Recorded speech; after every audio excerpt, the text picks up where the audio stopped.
Շատ սիրելի հանդիսատես,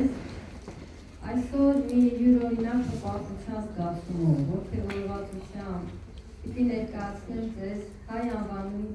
ջութակահարուհի, ԽՍՀ վաստակավոր արտիստուհի, արվեստագիտության տեխնատուր, գիտնական, պրոֆեսոր, մանկավար, լրագրող Անահիտ Ցիցիկյանի գործունեությունը, որը անվերապահորեն նվիրում էր հայ մշակույթի զարգացմանը, հիմնականում հայ երաժշտության արժևորմանը, հայ երաժշտության պատմության վերաիմաստավորմանը, ու նաև որ այս տարածաշրջանում են եղել այն կատարյալ երաժշտական գիտելիքները, մեկմեղեդիները եւ հենց այս տարածքում էլ հետևաբար պիտի լիներ երաժշտական գործիքների շատ ավելի հստակ պատմություն, նրանց առաջացման, ձևավորման։ Մի խոսքով, սա մեծ աշխատանք էր Անահիտ Ցիցիկյանի կողմից արված մեր ազգին նվեր, եւ եկեք սկսենք նրա խոսքերով, որ ասում է. միշտ երազել եմ աշխարհին պատմել իմ ժողովրդի երաժշտության մասին, իսկ հայերին աշխարհի երաժշտության մասին։ Այս մեկ նախադասության մեջ Անահիտ Ցիցիկյանը պարփակում է իր ամբողջ գործունեությունը։ Նախադասությունը առաջի հատվածը ասում է իմ ժողովրդի երաժշտության մասին, երազում է պատմել աշխարհին։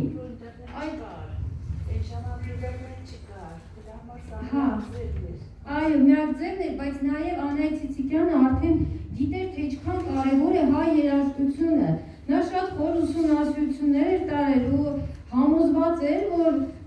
համաշխարհային երաժշտության ակունքներում հայ երաժշտությունն էր,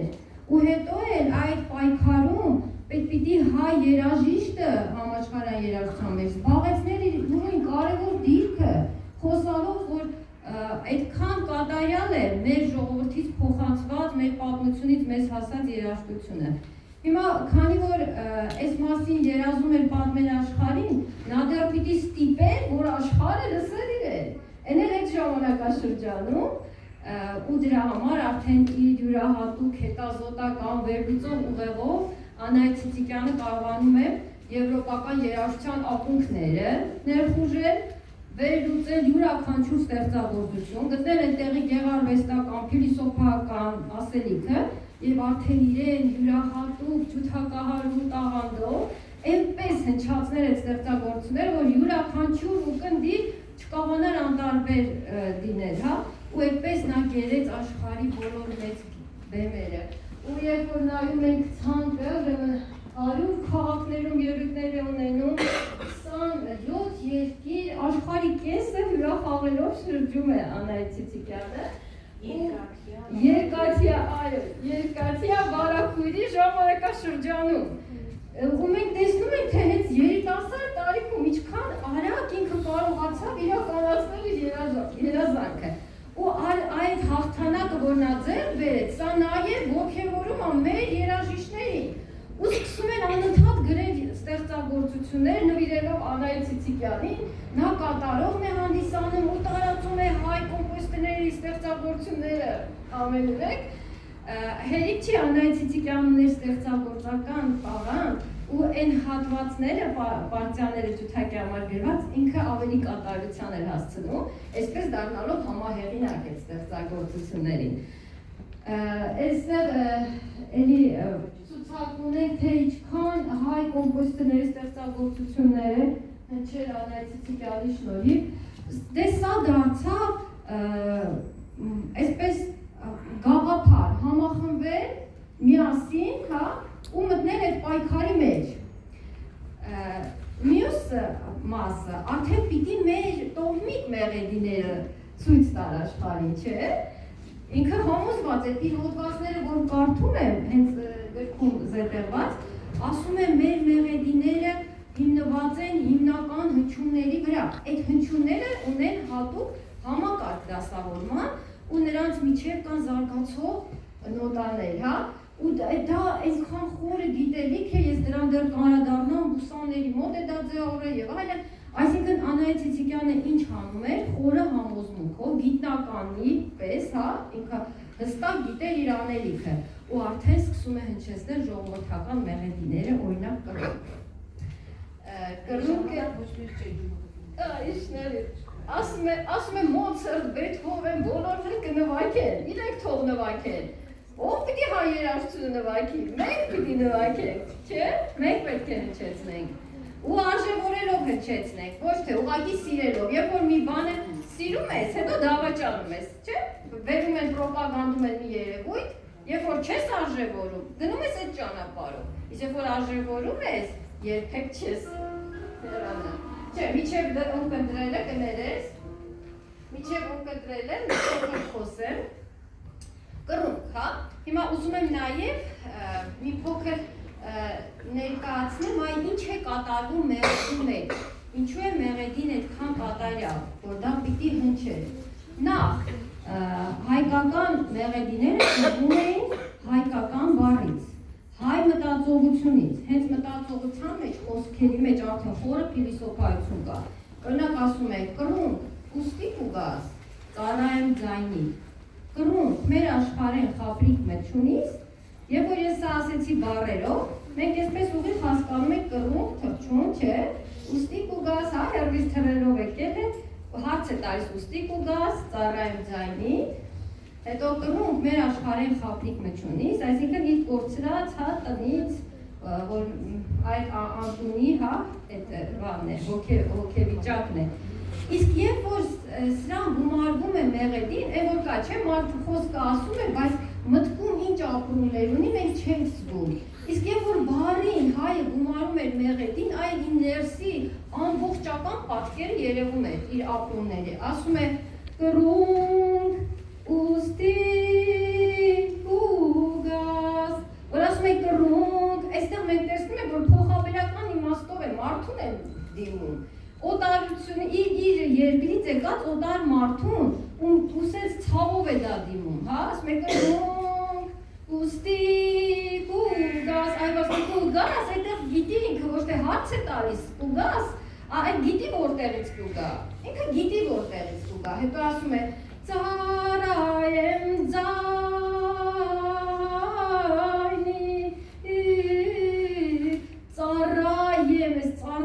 բառը շեշտում, այսքան ամեն ինչ պատրաստ եմ, մենակ թե մի բան լսել եմ երկրից, հա իմ տնից,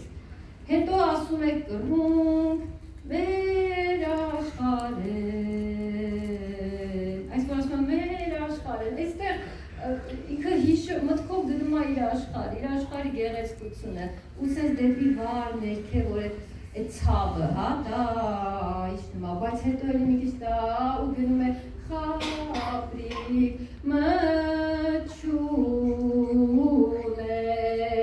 չունես, ինքը գիտի, որ չունի խաբրիկ, ասում է չունես, մեկ էլ հարց է տալիս, նես, վերջի մի հատ տարի վրա, մեկ էլ նորից հարց, այսինքն ինքը հարց է տալիս, այստեղ ուզում եմ հասկանալ փիլիսոփայությունը, էլի խոսքի, ինչի մասին է խոսում, իսկ մտքում իր ապրումները եւ այլն, այ էսենց է երևում, ինչքան կատարյալ է հենց մեր հայի խոսքը, ու դրանից ծնված մեղեդին, ու այստեղ ասում է խոսքերը, երբ որ Բարսել Կարաչարի մասին գրում է Չերնիշևսկու խոսքերն է ասում, Բարսել Կարաչարի մասին որ գրում է, ասում է Չերնիշևսկին է ասել, որ բոլոր երաժշտական գործիքների մեջ մարդկային ձայնին մոտ է ջութակը, ու այդ ջութակը հենց իր ձեռքում է, ինքը այնպես է դա կատարում, որ ամբողջ այդ զգացողությունները մենք լսում ենք, օտարը դա չգիտի, չէ, բայց ազդում էր իր վրա այդ ամեն մի քնքշանք, ամեն մի այս կերպ հիմա փորձենք լսել, թե ինչ է մեզ ներկայացնում։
որ սիրվել է ստեղծագործությունը, հետո Սիլվա Կապուտյանը կգրի, որ 64 թվին Կարիլեում մի յուրօրինակ ձևով կատարեց, որ ասում եմ ես այդպես չէի լսել։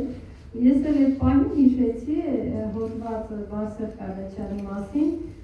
որ ասում է, երբ որ գնացել էր Կարիլեու Բերյուն, այնտեղ երաժշտական գործիքների խանութում լսում է Վարսեղ Կանաչյան անվազգանը, հետաքրքրվում է, որտեղ ինքը փնտրում էր, քանի որ ժամանակին տեսել էր, որ Կոմիտաս ունեցել է ջութակահար աշակերտ ու գնում է իրենց տուն, գտնում է տունը, ասում է բացեց դուռը մի բոյով, գեղեցիկ տղամարդ, հետո դե պարզում է, որ չի տեսնում, երկար իրենք զրուցում են, ասում է ես նվագում էի, Վարսեղ Կանաչյանի աչքերից արցունք էր թափում, հետո սկսեցին քննարկել, Վարսեղ Կանաչյանը ասում է այդ կրունկում այս նոտա պետք է շեշտել, ու ասում է ես իր ներքո զգացի Կոմիտասին, ու ոնց որ ինձ թվում է, ասում է կարծես խոսում է Կոմիտասի հետ, հետո ասում է քելե ցոլե երգը ինչպես է պետք նվագել, մի քիչ ավելի դանդաղ տեմպով, մի խոսքով այսինքն շատ գեղեցիկ հոդված ունի գրած, ինքն այնքան լավ է գրում Անահիտ Ցիցիկյանը, շատ այսպես դա յուրօրինակ տաղանդ է, որում էր, հա։ Հիմա լսենք քելե ցոլեր երգի կատարումը, այստեղ էլ են փոխաբերական իմաստով քելե ցոլեր քայլում է ու ցողում է իմ յարը, արևի տակ, քայլում է ու ցողում է իմ յարը, ասում է սարի սովոր, մենավոր, այդ տեսակը, հա, հայի, որ միշտ մենավ պայքարով, գովում է հայ տղային, այդ փոխաբերական, շող արեգակ, թող արեգակ, եկ տղա, ու հիմա լսենք կատարում, մի խոսքով, այս այլ ամբողջ ես էմոցիաները,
այդքան կարևոր է խոսել երաժշտության մասին, համաշխարհային երաժշտության մասին, դրա մոտ մեր երաժշտության մասին, տանել զուգահեռներ, դա էր անում Անահիտ Ցիցիկյանը, Երբ որ Վարսեղ Կանաչյանի հետ զրուցում էին, Վարսեղ Կանաչյանն ասում էր, իսկ մեր գործիքների մասին ինչ-որ մի բան հայտնաբերվեց, ինչ եղավ, այստեղ հարցը գնում է Տվինի պեղումներից գտած մի անոթի մասին, ապակյա,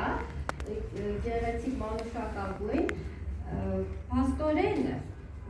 երաժիշտները բոլորը գիտեն, գիտակցում են, որ մի տարածքում, որտեղ այսպես կատարյալ երաժշտություն կար, այդպես հնուց եկած կոմպոզիտորական դպրոց, անհնար էր, որ կատարյալ գործիքներ չլիներ։ բայց դրա համար փաստեր է դեռ պետք։ Ու մեկ էլ 1953 թվին այդ պեղումների ժամանակ գտնվում է անոթը, տեսեք, այստեղ մեկ շրջանի մեջ նկարված է մարդ ջութակով։ Ու սա ուրեմն 10-րդ դար են հաշվում եւ մեր տարածքում փաստորեն արդեն հետ ձևավորված ջութակի տեսք ունեցող գործիք կար, ուսին դրած նվագում է երաժիշտը, ու սա Անահիտ Ցիցիկյանի համար շատ կարևոր մի փաստ է, որի վրա կարելի է հիմնվել, ու այդ սխալ պատմությունը հենց աղեղնային գործիքների մասին ձևավորված աշխարհով մեկ արագ դնել իր ճիշտ ճանապարհի վրա, ուղու վրա։ Ու գնում է այստեղ, դե ինքը արդեն ես որ կարդում եմ, հասկանում եմ, որ երկար տարիներ ուսումնասիրություններ է տարել։ Նախ ասում է, որ հենց Նարեկացին իր տաղերը, տաղաչափությունը, որ արեց, այստեղ նկարների մասին ասեմ, որ ուրեմն Խաչքարը Արցախից է հայտնաբերված, նայեք 1194 թիվ, էլի ջութակահար, ուսին դրված, խոսքը ուսին դրված, հա, աղեղնային գործիքների մասին է։ Այդտեղ քամանին է, որ մեր տարածքում կար, որը նման է նույն հունական ջութակին, ասում են հունական ջութակ, բայց սա այս նկարները, ու այն մյուս գտած այդ հարթապատկերները, մեկը Նորմանդիայից, մեկը Կիևից, հա, այստեղ կա այդ ջութակի, բայց այստեղ արդեն 11-րդ դարից հետո է, հա, հետևաբար ստացվում է, որ հենց 10-րդ դարի գտածոները մեր տարածաշրջան, մեր տարածքում արդեն ջութակը կար, ու դա էլ ունենար իր պատմություն, չէ, հետևաբար շատ ավելի հին ժամանակներ, ու սա շատ բնական է, որտեղ այն մեղեդիներ, այ որ մենք լսեցինք, այդ ճկուն մեղեդիներ նվագելու համար աղեղ էր պետք։ Այդ աղեղը պիտի ժամանակի ընթացքում ուղղվեր ու երկար էր չափսերը, սա շատ նորմալ է, թե չէ այլ կերպ չէին կարող նվագել։ Ասում են քարալար, ինչի է քարալար, ախր մենք ունենք հոդվածներ Կոմիտասի այդ մասին գրում է, մեր եկեղեցում պահպանված է երաժշտության բուժելու մասին, որ տարերքների մասին է, 4 տարերքների, սուղ, թավ, բամբ, ամեն մի 4 լար է, որ ամեն մի լարը մի տարերքի մասին է խոսում։ Ու հետևաբար այդ լարի վրա պիտի կարողանայի այնպես նվագել, որ բուժեին հիվանդին, չէ՞։ Ու դրա համար հենց այդ երկար աղեղներ պետք, ուղիղ աղեղներ պետք։ Այն որ պատմություն կա, եկել հիշեցի, որ Պագանինի նվագում է, բոլոր լարերը կտրվում են մեկն է, չէ՞ մնում։ Ինքը ինչ էր անում, այդ մի լարի վրա նվագելով բուժում էր մարդկանց։ Այո, այս փիլիսոփայությունը կար երաժշտության մեջ, հետևաբար հենց այս տարածքում էլ այդ քարալար գաղափարը եղել է արդեն ի սկզբանե։ Էլի շատ է։ Հա, ձերի մասին, լարերի մասին, ինչից էին լարեր ստանում, աղեղի ինչից էին ստանում, հետիք չի, ուրեմն մեր տարածաշրջան, ասում են նարեկացու տաղաչափությունը հիմնված է բուսանների երաժշտական դպրոցի վրա, որ հետո է նարեկացուց գնաց արաբական քնարերգության մեջ, պաշտպանական քնարերգության մեջ, ու արդեն այստեղ մյուս գրքին է ուզում անդրադառնալ։ Ուրեմն տեսեք, բուսաններն են, որ սաղմոսներ են երգում, սաղմոսները ամենահինն են այս ժանրի առումով, հա, երաժշտական։ Այս սաղմոսների, բուսանների գործիքի վերևում այդ առն ենք տեսնում։ Այստեղ մեկ էլ հիշեցի, որ Մովսես Նաջարյանը բացատրում է բուսան բառը որպես գոյության ուսմունք, գոյության մասին փիլիսոփայություն, էության, հա, էության մասին։ Իրենց ձեռքի գործիքները թերթի էլեկան, ու այսպես շատ օրինակներ ես գտա, և, չէ, մի րոպե, այնտեղ այստեղ այս պատկերներում տեսնում ենք նաև աղեղնային գործիքները, կսնիթային գործիքներ, ու մեկ էլ ծառը տեսնենք, որը սա շատ հետաքրքիր է այս պատկերը։ Տեսեք աղեղից, իմիջիայլոց այդ բոլոր լարային գործիքները, քամանչա, քամանի, ռեբապ, հա, իրանք ռաբապել են, ռութ, հա, այս բոլոր բառերը թարգմանաբար աղեղ է նշանակում, ու Անահիտ Ցիցիկյանը գրում է զենք միջոց, Տեսնում եք, որ այո, աղերից, հա, առաջանում են աղերնային գործիքները, զենք միջոցի մասին նաև Կոմիտասն է գրում, որ երաժշտությունը զենք է, որ երաժշտությունը բուժում է, կարող է ոչնչացնել եւ կարող է հզորացնել մարդուն։ Այս մասին նաև շատ ֆիլիսոփաներ են խոսում։ Մի խոսքով ու նաև սա է ձեր գետքիցերը, այս վերում է, հա, և ամենավերջում է, հա, ես արդեն վերջացեցի, մեկ էլ որ իր գրքի վերջում են անդրադառնում է երաժիշտներին, ջութակահարներին մեր տարածքում, որոնց անունները կմոռացվեր, եթե Անահիտ Ցիցիկյանը չուսումնասիրեր, չգրեր պատմության մեջ դրա շնորհիվ չմնային